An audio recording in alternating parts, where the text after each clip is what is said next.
کازخستان جو پہلے ہی اسرائیل کو تسلیم کر چکا ہے ابراہیم معاہدے میں شامل ہو جائے گا۔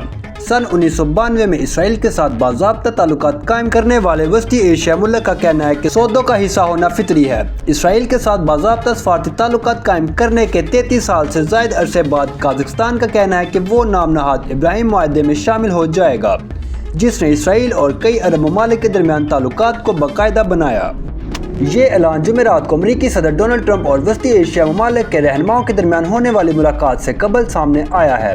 خبر رساں ادارے AFP کے مطابق کازخستان کی حکومت نے ایک بیان میں کہا، ابراہیم معاہدے میں ہمارا متوقع الحاق کازخستان کی خارجہ پالیسی کے ایک فطری اور منطقی تسلسل کی نمائندگی کرتا ہے، جس کی بنیاد بات چیت، باہمی احترام اور علاقائی استحکام ہے۔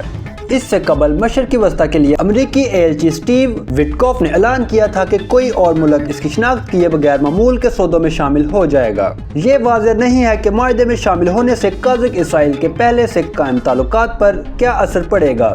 کازخستان کی وسیعت یونین سے آزادی کے فوراً بعد دونوں ممالک نے 1992 میں سفارتی تعلقات قائم کیے تھے۔ معلومات کا قابل اعتماد ذریعہ CRC، جڑے رہیں CRC کے ساتھ۔